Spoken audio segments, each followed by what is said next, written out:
Assalamualaikum warahmatullahi wabarakatuh. Berjumpa lagi dengan saya Ibu Ana Widyastuti di channel Education, Books, and Hobbies.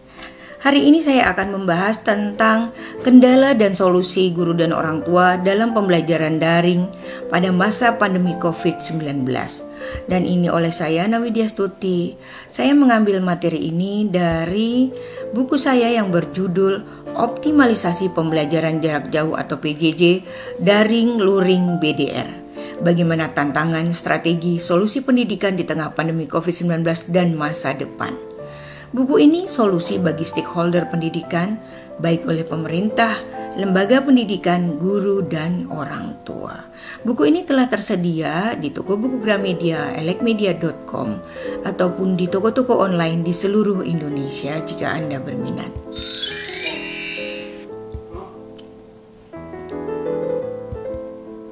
Berbagai upaya yang dilakukan berbagai negara atas penyebaran wabah COVID-19 juga merambah dalam bidang pendidikan.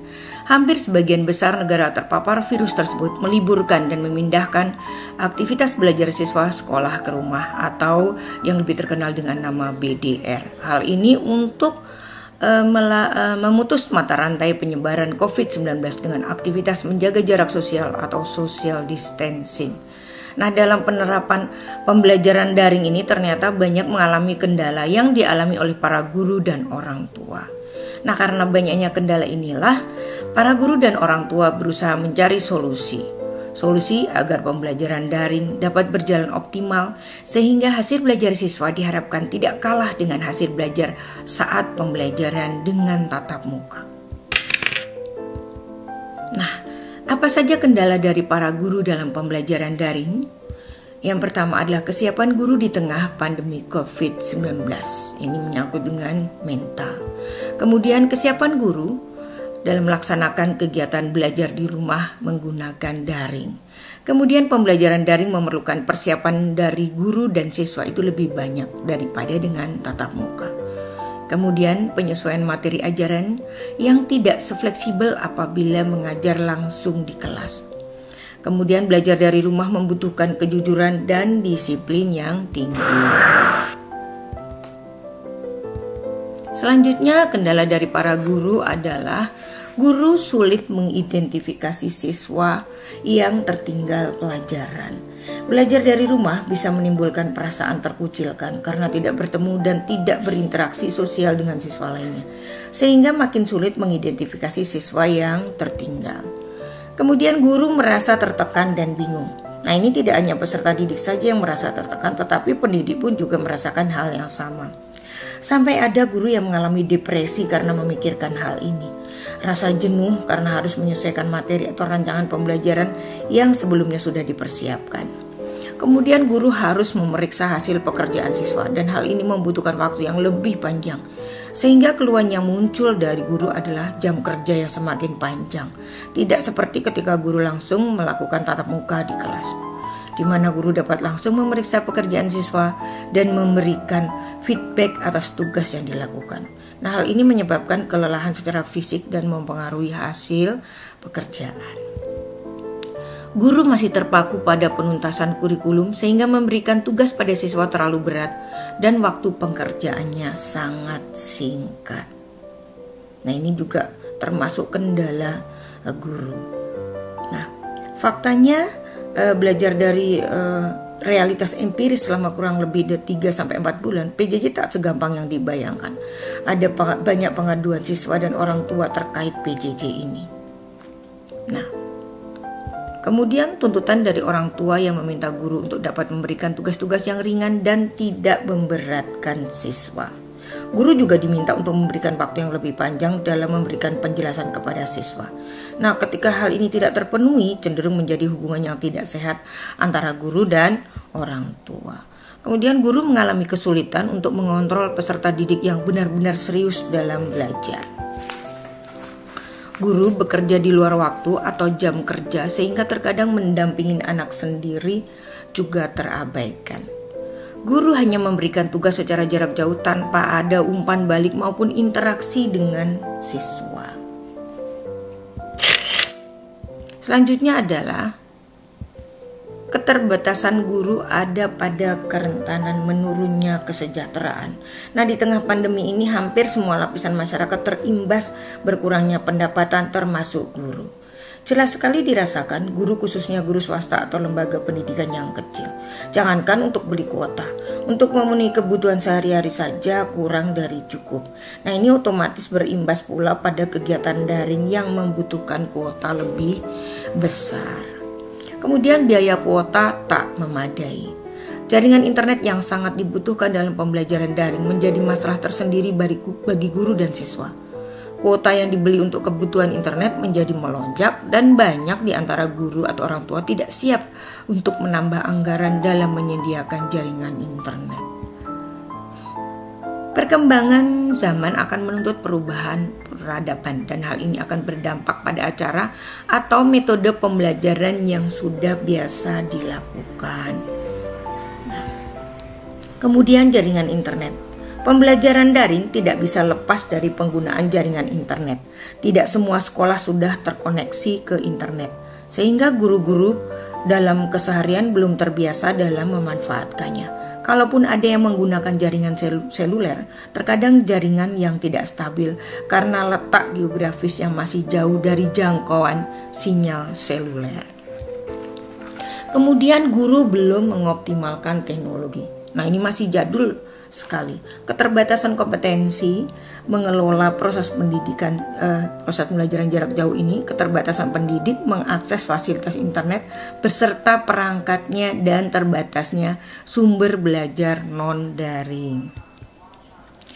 Kemudian guru hanya memberikan soal ujian via WhatsApp berturut-turut. Anak atau siswa harus mengerjakan 4 mata pelajaran, misalkan matematika, seni budaya, teknologi informasi, dan bahasa Inggris. Kemudian menjawab pertanyaan di lembar jawaban secara manual. Setelah selesai, kertas tersebut difoto dan dikirim balik. Nah, siswa pun juga mengeluh karena harus mengerjakan ujian terus dari pagi sampai sore. 4 ujian mata pelajaran yang banyak. Hal ini disebabkan sekolah tidak siap melakukan kegiatan belajar mengajar online. Kemudian bagaimana praktek cara membuat video pembelajaran singkat yang menarik dengan smartphone untuk siswa? Bagaimana praktek cara membuat virtual classroom menjadi hidup dan menarik untuk para pendidik di semua mata pelajaran dengan berbagai metode, contohnya seperti kuis, games, teka-teki silang, virtual tour, dan lain sebagainya. Ini sebagai sejumlah riset. Paling sulit dari mengerjakan sulit di rumah adalah suasana yang tak kondusif dan tanpa pendampingan guru secara fisik. Ini tantangan tersendiri bagi guru. Kemudian guru yang ingin membuat lembar kerja untuk siswa juga terkendala distribusi tugas tersebut ke masing-masing siswa. Mengingat jika tugas tersebut diambil ke sekolah, dikhawatirkan membuat kerumunan. Kemudian keterbatasan sarana dan prasarana. Kepemilikan perangkat pendukung teknologi juga menjadi masalah tersendiri. Bukan rahasia umum bahwa kesejahteraan guru masih sangat rendah. Jadi jangankan untuk memenuhi hal-hal tersebut, untuk memenuhi kebutuhan pokok keluarga saja masih banyak guru yang kesulitan. Hal ini pun sama terjadi pada siswa, karena tidak semua orang tua mereka mampu memberikan fasilitas teknologi kepada anak-anaknya. Bahkan kalaupun mereka punya fasilitas namun tidak digunakan untuk media pendukung pembelajaran karena ketidaktahuan orang tua dalam membimbing anaknya untuk memanfaatkan teknologi dalam pembelajaran. Para guru juga ada yang kurang mampu memanage waktu karena secara fisik dan mental memang belum siap. Nah, fakta pada proses pelaksanaan pembelajaran daring ini bahwa guru sulit menjelaskan materi bahan ajar dan siswa pun sulit mengerti yang diberikan oleh guru. Guru lebih banyak memberikan latihan drilling lewat WA ataupun telepon. Hanya sebagian kecil guru saja yang bersemangat, kreatif, dan mau belajar sesama guru dan berusaha menciptakan pembelajaran online learning yang menarik. Guru mengalami kesulitan untuk mengontrol peserta didik yang benar-benar serius dalam belajar. Bekerja di luar waktu atau jam kerja sehingga terkadang mendampingin anak sendiri juga terabaikan. Kemudian di perkotaan yang jaringan internetnya lebih lancar juga tak sepenuhnya nyaman. Di dunia maya ada pula hacker yang mengintai merusak proses penggunaan aplikasi belajar mengajar. Sementara Tidak semua daerah memiliki kestabilan jaringan internet sehingga para guru dan murid harus kreatif. Itu adalah solusinya. Kendala dari para orang tua dalam pembelajaran daring. Ya, ini kesiapan orang tua di tengah pandemi COVID-19, ketidaksiapan menerima perubahan yang kini orang tua menjadi guru. Atau selama anak belajar di rumah, orang tua harus mampu menjadi guru untuk anaknya. Nah, tentu saja hal ini butuh adaptasi atau penyesuaian bagi orang tua karena di sisi lain juga harus menyelesaikan pekerjaannya sendiri termasuk pekerjaan rumah yang lain. Kemudian stres orang tua karena masalah finansial. Nah, survei membuktikan bahwa 52% orang tua mengalami stres selama pandemi karena alasan finansial, yang tak sedikit orang tua mengaku mengalami stres hingga terjadi peningkatan intensitas hukuman fisik dan psikologis yang diberikan pada anak di masa-masa karantina mandiri.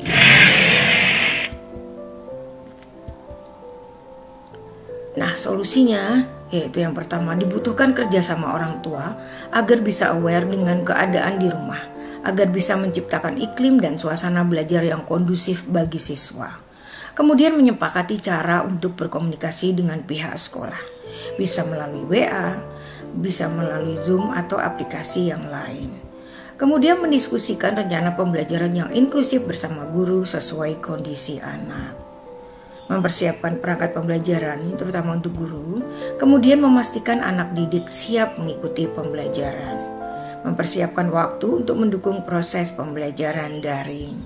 Lalu mendorong anak agar aktif selama proses pembelajaran. Nah, ini adalah tugas juga orang tua dan guru bagaimana memotivasi anak agar aktif selama proses pembelajaran daring. Lalu orang tua atau wali anak memastikan anak mengisi lembar aktivitas sebagai bahan pemantauan belajar harian. Ini gunanya agar guru dapat memantau atau mengevaluasi pembelajaran daring anak atau siswa. Mengumpulkan foto lembar aktivitas dan penugasan setiap hari. Nah, ini orang tua juga harus memantau juga dan benar-benar disiplin dalam mengumpulkan foto lembar aktivitas dan penugasan setiap hari dari rumah. Kemudian secara aktif berdiskusi dengan guru terkait tantangan dan kendala yang dihadapi selama proses pembelajaran daring. Lalu memastikan tempat dan fasilitas belajar yang nyaman. Ini orang tua di rumah dipastikan atau buat tempat atau ruangan senyaman mungkin dalam memfasilitasi belajar anak. Misalkan tempat belajar atau ruang belajar yang benar-benar nyaman, jauh dari kebisingan atau apapun yang membuat belajar tidak nyaman. Untuk pembelajaran offline, orang tua perlu mengambil bahan ajar ke sekolah sesuai dengan waktu yang dijadwalkan. Nah, ini tetap saja mengikuti prokes atau protokol kesehatan. Kemudian lembar pemantauan aktivitas harian dikumpulkan setiap akhir minggu sekaligus mengambil jadwal dan penugasan untuk minggu berikutnya. Bila Anda memilih metode offline sebagai metode pembelajaran anak, ini jika offline. Kemudian orang tua berperan sebagai guru. Bagi orang tua wali murid yang terkendala tidak memiliki smartphone, para orang tua wali murid diarahkan untuk menyerahkan langsung hasil pembelajaran anaknya kepada pihak sekolah. Nah, ini peran solusi orang tua dan guru selanjutnya adalah dalam masa libur ke sekolah selama 14 hari itu, para orang tua wali murid dihimbau untuk lebih ekstra memperhatikan aktivitas anak di luar ruangan dan menyarankan kepada orang tua untuk memperhatikan sementara sang anak diarahkan bermain di lingkungan rumah atau halaman rumah. Ini intinya adalah pengawasan dan kedisiplinan orang tua dalam memperhatikan aktivitas anak di luar ruangan. Jadi terus dipantau. Kemudian para orang tua diharapkan untuk menerapkan PHBS dan menyediakan perlengkapan pelindung diri seperti masker dan hand sanitizer juga tidak ketinggalan di rumah untuk mencegah serta memutus mata rantai penyebaran COVID-19. Komunikasi. Nah, orang tua di rumah harus senantiasa memahami mood anak sebelum memulai aktivitas belajar. Jangan sampai membuat anak itu bad mood. Jadi usahakan memotivasi anak supaya anak senang dalam aktivitas pembelajaran daring ini. Kemudian pemanfaatan gawe. Jadi orang tua dalam hal ini pemanfaatan gawai dan pengawasan itu sangat penting. Jadi ketika mendapatkan tugas dari gurunya, orang tua selalu memantau dan membimbing anak dalam tugas yang berkaitan dengan tugas dari guru dalam pembelajaran daring ini. Kemudian membacakan dan bercerita, meningkatkan imajinasi anak dengan membacakan buku cerita ataupun mengajak anak bercerita. Nah, ini selama daring, anak terutama yang usianya masih perlu bimbingan orang tua secara intensif, itu setiap hari dibacakan dan terutama untuk buku cerita.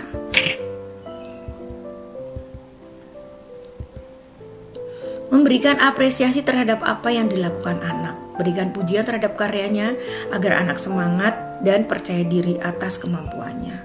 Ketika di rumah, maka anak juga harus diberikan tantangan agar menggali potensinya bisa lebih baik lagi. Orang tua perlu membantu, terutama ini untuk anak usia dini ya, untuk memiliki keterampilan dalam kehidupan dan karir. Keterampilan dan kehidupan karir mencakup 4C, communication, collaboration, creativity, dan critical thinking.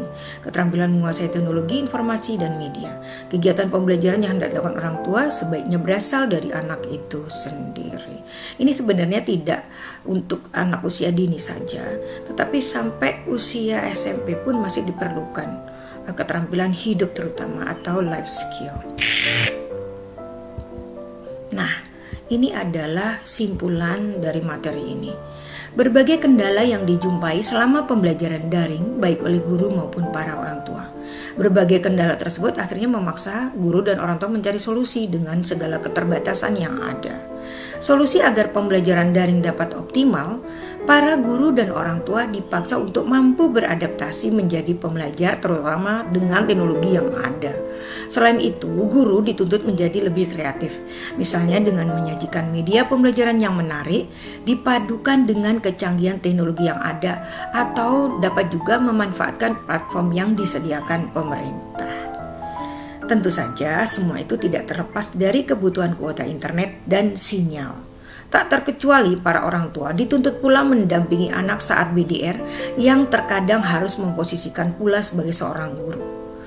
Nah ya, ini yang perlu digarisbawahi adalah pentingnya kerjasama dan komunikasi yang baik antara orang tua dan guru, bahu-membahu agar pembelajaran daring dapat optimal sehingga hasil belajar anak dapat maksimal juga. Pentingnya sinergi para pemangku kepentingan atau stakeholder dalam mengatasi kendala atau hambatan. Dan hal ini bertujuan untuk mengoptimalkan pembelajaran daring di masa pandemi COVID-19 ini. Ini simpulan dari materi hari ini. Nah, ini adalah buku-buku saya dan saya ambil juga nih optimalisasi pembelajaran jarak jauh PJJ daring luring BDR. Buku ini telah tersedia di gramedia.com, toko Gramedia, elitmedia.com atau di toko-toko online di seluruh Indonesia bagi yang membutuhkan dan berminat. Terima kasih. Semoga tayangan ini bermanfaat. Jangan lupa like, comment, share dan subscribe. Terima kasih. Wassalamualaikum warahmatullahi wabarakatuh.